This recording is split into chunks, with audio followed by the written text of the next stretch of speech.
Let's have a conversation about fursonas. If you're in any way familiar with the furry fandom, then these things are nothing new. But just as a refresher for everyone watching, a fursona is an anthropomorphic animal character adopted as an idealized or stylized representation of oneself, especially for use within the furry fandom. And that's not my definition, that's from the actual dictionary, or at least dictionary.com. Fursonas are one of the first things that people create when they join the furry fandom, and we've talked about them on this channel before. We've explored how to make one for yourself, including how to name one, and why a lot of them end up being blue wolves. But learning what a fursona is and understanding the actual process of making one for yourself, that's pretty well documented by this point. There are numerous resources online that can help you or anyone else new to the fandom get started on designing one that works for you. But as for me personally, I'm not so much interested in the what, I'm more interested in the why. I'm interested in questions like, why do furries put so much effort into making anthropomorphic animal versions of themselves? What do they do with them when they're finished creating them? And why do they mean so much to the furries who make them? Or in other words, what's the point of making a furry fursona? But first, let's start with some context. For pretty much everyone who has one, a fursona is how a furry chooses to represent themselves in the context of the furry fandom. Sure, you don't necessarily need one to consider yourself a furry, but more often than not, making a fursona is one of the first big steps that new members make when joining the fandom. And these fursonas are pretty special because once you make one and start using it in the fandom, they take on a heightened importance as they start to become your identity to other furries. Other members of the fandom who know you will primarily refer to you by your fursona name, and if they get to know you pretty well, they'll do it even outside of the context of the furry fandom. It can actually get to a point where furries who know each other and are good friends can actually go years without knowing the other person's actual name. And it doesn't stop at just your fursona name. Many furries also like to attribute the features of your fursona to you as well, specifically the more animalistic parts that stem from the species that you choose for your fursona. For example, many of my furry friends call me their favorite cat, despite me not actually being a cat. I just pretend to... Wait, hang on a second.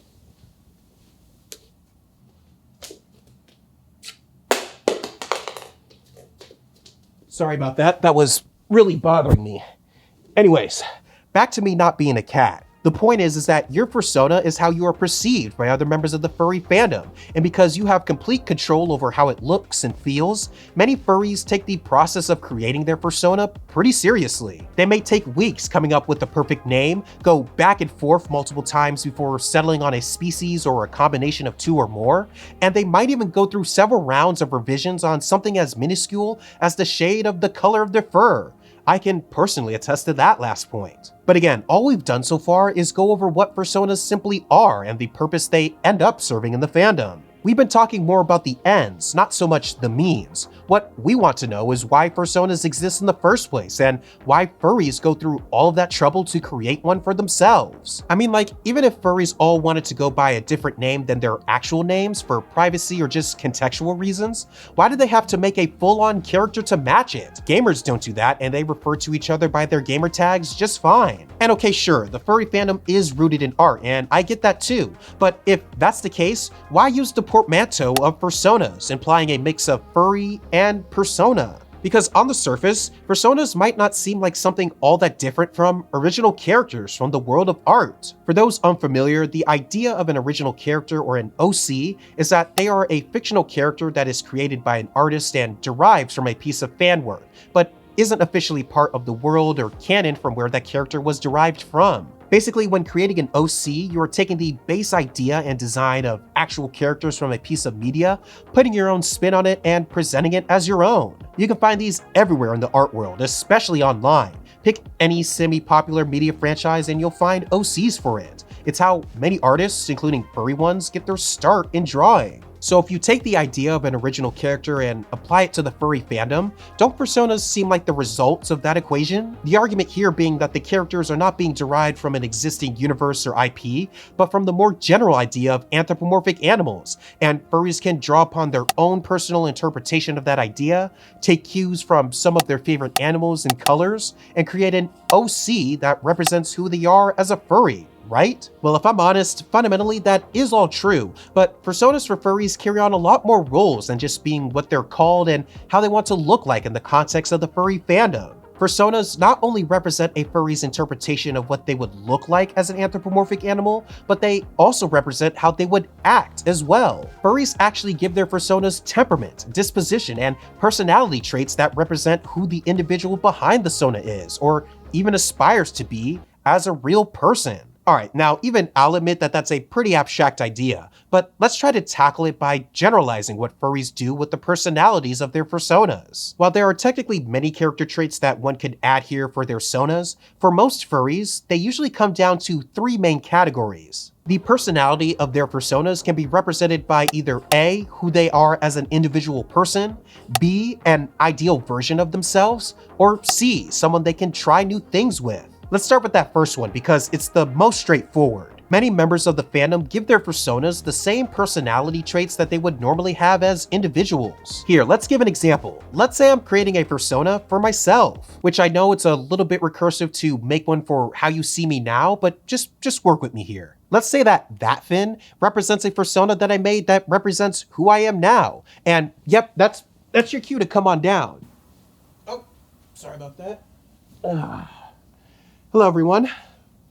As you can see, this fin looks exactly like me and has all the same personality traits that I currently have.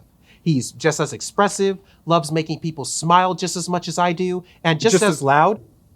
Just as loud? You think I'm loud? Yes, you are loud. We edit these videos together, and I know how much you yell when you're recording. Well, I wouldn't call that yelling per se. It's just to make sure that the viewers can hear me on the mic. Yes, but you don't have to be that loud. You're trying to be people's comfort creator, right? Ain't no way they're comfortable listening to the way you yell like you do. Well, I guess he's just as self-criticizing as I am too. Yeah, you suck. All right, that's enough of you. What do you mean? I just got out. Fine, whatever. Anyways, the idea here is that furries not only give their fursonas a name and a cool design, they also have them share things like their personal temperament or character traits, which makes them super easy to portray those traits when interacting with other furries as their fursona. They just get to be themselves. But there's a much more interesting thing that a lot of furries do with their fursonas. Instead of just copying their current personality to their fursonas, they use their sona as a way to represent an ideal version of themselves. For example, let's say that fin is my fursona, but as an idealized version of myself. Here he is. Come say hi. Right, neat. Hi, everyone. As you can see, this fin looks a little different from how I usually look, as a way to signify that he is the ideal version of who I want to be as an individual. Kind of like a shiny Pokemon. Sure, we'll go with that. Like what many furries do with their fursonas, I have given that fin traits and aspects that I don't have now, but I am slowly working towards. That fin is a lot more outgoing and social, he's more confident in himself and his work, and is a lot more patient than I am. Those are all parts of my personality that I don't have, but by giving my fursona those traits, I can try to emulate how he acts as a way to visualize the goals that I have and eventually match his personality. Aw, You're so sweet. Yeah, don't get used to it. But how does this all work in practice? If a lot of furries use their fursonas as ways to represent their ideal selves, how do they put that into action? Well, this is where that last personality trait that many furries give their sonas comes in. Furries use their sonas as a way to try new things in real life. Remember how we explained earlier that fursonas are how other furries see each other in the fandom, right? Well, along with that idea, fursonas also give people an idea on how to act in real life in a way that their fursona would. Let's say you're a relatively shy person, but you gave your fursona the trait of being a lot more outgoing. Because other furries know you by your fursona, you now have the opportunity to try to be more social and confident when you speak to other people. And the furry fandom is an excellent place to practice things like this. Due to how supportive and accepting the community is, it makes it a pretty safe place to make mistakes and learn from them. And just like any skill, once you practice it enough, you can start to pick up on things that work for you. And in theory, you can translate those skills that you picked up to other parts of your life, taking what you learned by practicing as your fursona in the furry fandom and using it in a way to gain more confidence to speaking to other people outside of the furry fandom. And this goes for any personality trait. I myself am trying to be a more positive person instead of always seeing things as the glass being half empty. But it's not limited to just personality. Many furries also use their personas to explore other things about who they are, like their sexual preferences or gender identity. And especially in a place as generally accepting as the furry fandom is, they can experiment with those different aspects of themselves and see which ones feel right to them, and then take that feedback and apply it to how they wish to identify in real life. But the bottom line here is that furries use their personas in ways that are very personal to them, as they allow them to explore more about themselves as individual people in the boundaries of the furry fandom. So when answering the question of why these things even exist, the point of making a fursona is a lot more than just having a character to use in the fandom. The fursona that you create truly is your identity in this fandom in pretty much every aspect that you can think of, which means the personality and character traits that you give a fursona are also going to be reflected to other furries in the fandom. Many furries simply choose to be as they already are to other members of the fandom, but many take the opportunities provided by making what is essentially a brand new identity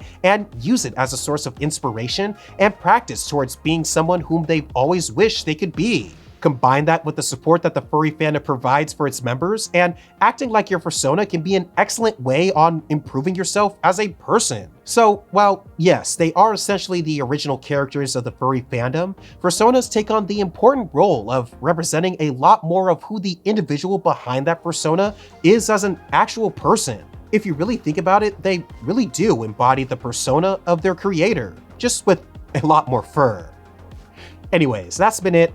Thank you for watching. I'll catch you in the next one, but until then, stay wild out there. Peace.